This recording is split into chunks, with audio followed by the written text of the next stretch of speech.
तरीके से हमारे भारत देश में खाना तो दिया जाता है, राशन तो दिया जाता है फ्री, लेकिन इसके बजाय अगर हम लोगों को शिक्षा दी जाए फ्री तो कितना अच्छा रहेगा। हर एक व्यक्ति पढ़ेगा लिखेगा और हमारे देश का नाम रोशन करेगा।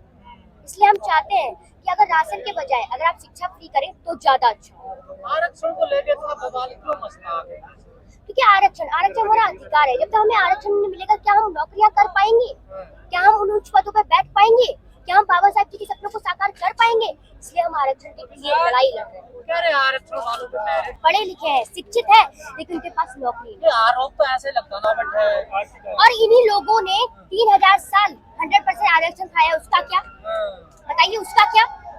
हम लोगों ने 75 का 15% आरक्षण भी ले रहे हैं ना, तो इनके पेट में दर्द हो रहा है। और इन्हीं लोगों ने 3000 साल 100% आरक्षण खाया है। कह रहे हैं कि आर्थिक वो तो दो रोटी के लिए लड़ाई लड़ रहा है।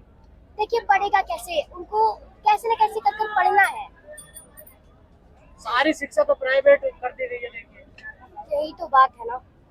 जब तक शिक्षा, देखिए जिस तरीके से हमारे भारत देश में खाना तो दिया जाता है, राशन तो दिया जाता है फ्री, लेकिन इसके बजाय अगर हम लोगों को शिक्षा दी जाए फ्री तो कितना अच्छा रहेगा। हर एक व्यक्ति पढ़ेगा लिखेगा और हमारे देश का नाम रोशन करेगा। इसलिए हम चाहते हैं कि अगर राशन के बजाय अगर आप शिक्षा फ्री करें तो ज्यादा अच्छा हो। आरक्षण को लेकर थोड़ा बवाल क्यों मचता है? क्योंकि आरक्षण हमारा अधिकार है। जब तक हमें आरक्षण नहीं मिलेगा क्या हम नौकरियां कर पाएंगे? क्या हम उन उच्च पदों पर बैठ पाएंगे? क्या हम बाबा साहब जी के सपनों को साकार कर पाएंगे? इसलिए हम आरक्षण के लिए लड़ाई लड़ रहे हैं। क्या रे आरक्षण वालों पे मेरिट नहीं होती? क्या चीज? मेरिट नहीं होती आरक्षण वालों के पास। I am not understand the merit. काबिलियत नहीं होती है उनके अंदर। देखिए एक चीज बताइए, इंसान के अंदर काबिलियत होती है। मेरे मामा जो कि अभी ये कर चुके हैं, लेकिन ये आज भी अपनी नौकरी के लिए संघर्ष कर रहे हैं, इनको नौकरी नहीं मिल रही। क्या इनके अंदर काबिलियत नहीं है? आप बताइए। यहाँ पर ऐसे बहुत लोग हैं जो पढ़े लिखे हैं, शिक्षित है, लेकिन उनके पास नौकरी नहीं। ये आरोप तो ऐसे लगता ना, आपसे जो आरक्षण का विरोध करते हैं यही कहते हैं ना कि आरक्षण जो है वो देश की प्रगति में रुकावट है। और इन्हीं लोगों ने 3000 साल 100% आरक्षण खाया, उसका क्या? बताइए उसका क्या?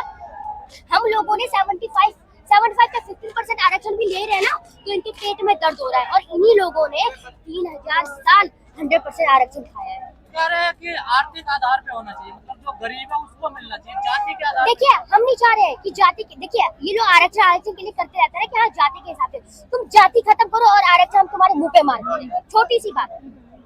आप चाहते जाति खत्म हो जाए? जाति खत्म होनी चाहिए। जाति के वजह से तो लोगों को बांट रखा है।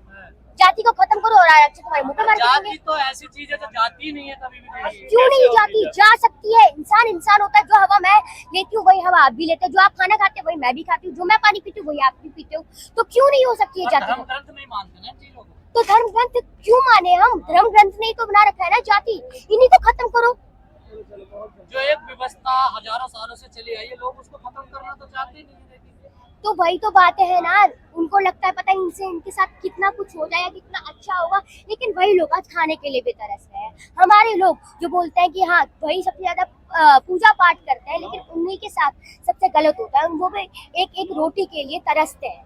बताइए कौन आता है उन्हें खाना देने के लिए? ये जो दलित समाज, जैसे आपने कहा पूजा पाठ पाखंडवाद में जो लिखते हैं, उनके लिए क्या कहना चाहोगे? देखिए पाखंडवाद, आप हर एक त्योहार आता है, उस त्योहार में आप इतना पैसा खर्च करते हैं, क्या आपके साथ कुछ अच्छा होता है?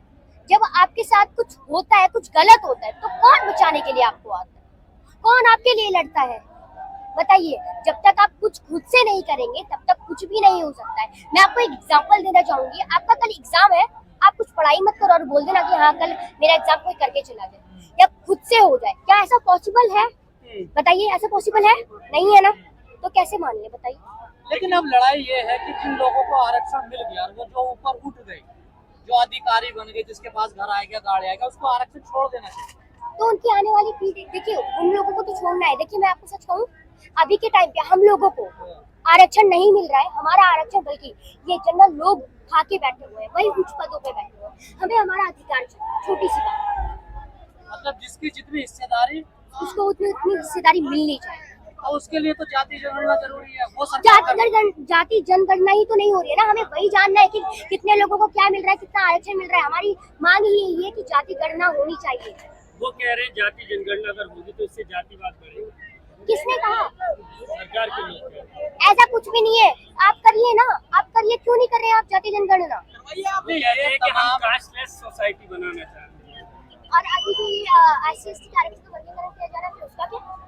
उसमें तो कास्ट तो आ रही है ना, कास्ट के हिसाब से तो आरक्षण दिया जा रहा है ना। बताइए, आप कास्ट को अगर खत्म करना चाहते हैं तो सबको इक्वल आरक्षण दीजिए आप। नहीं, ये कौन लोग हैं जो कहते हैं कि हमें पता ही नहीं देश में जाति भी है क्यों? देखिए, ये क्या वो लोग, वाकई में उन लोगों को नहीं पता देश में जाति है? उन्हें सब कुछ पता है। हाँ। वो उच्च पदों पे बैठे हैं, इसलिए वो बोलते हैं नहीं अभी हमारे साथ ऐसा नहीं हो रहा। लेकिन एक बार वो देखें कि सच में समाज में हो क्या रहा है। एक बार आप ग्रामीण क्षेत्र में जाके देखें कि लोगों को किस तरह से उनके साथ जातिगत शोषण हो रहा है, उनके साथ कितना गलत हो रहा है, उनके साथ किस तरीके से छुआछूत हो रहा है। लेकिन ये जो भीड़ आज हमें नजर आ रही है, लग तो रहा है कि समाज में बदलाव तो आ रहा है। बिल्कुल बिल्कुल बदलाव तो आ रहा है। हाँ, मैं इससे सहमत हूँ, क्योंकि हम लोग संघर्ष कर रहे हैं, हमारे चंद्रशेखर भाई जी संघर्ष कर रहे हैं, इसलिए हमारा समाज अब जाग रहा है। आज से 10 साल पहले या 7 साल पहले ये भीड़ नजर नहीं आती थी। नहीं आती थी। आप बताइए, आपको कहीं कभी नजर आती थी? नहीं आती थी। इस टाइम हम देख रहे हैं कि हाँ, हमारे लोग चाहते हैं कि बाबा साहेब जी का नाम हर घर में हो, हमारा संविधान भारत देश में पूरा लागू हो और हर घर घर तक संविधान और एक पहुंचे। दुर्भाग्य भी तो है, नहीं सो लोग बाबा साहब का नाम भी लेते हैं और चुपके से मंदिर भी चले जाते हैं। यही तो बात है ना। देखिए, एक सच्चा अम्बेडकरवादी वही होता है जो बाबा साहेब जी की 22 प्रतिज्ञाओं का पालन।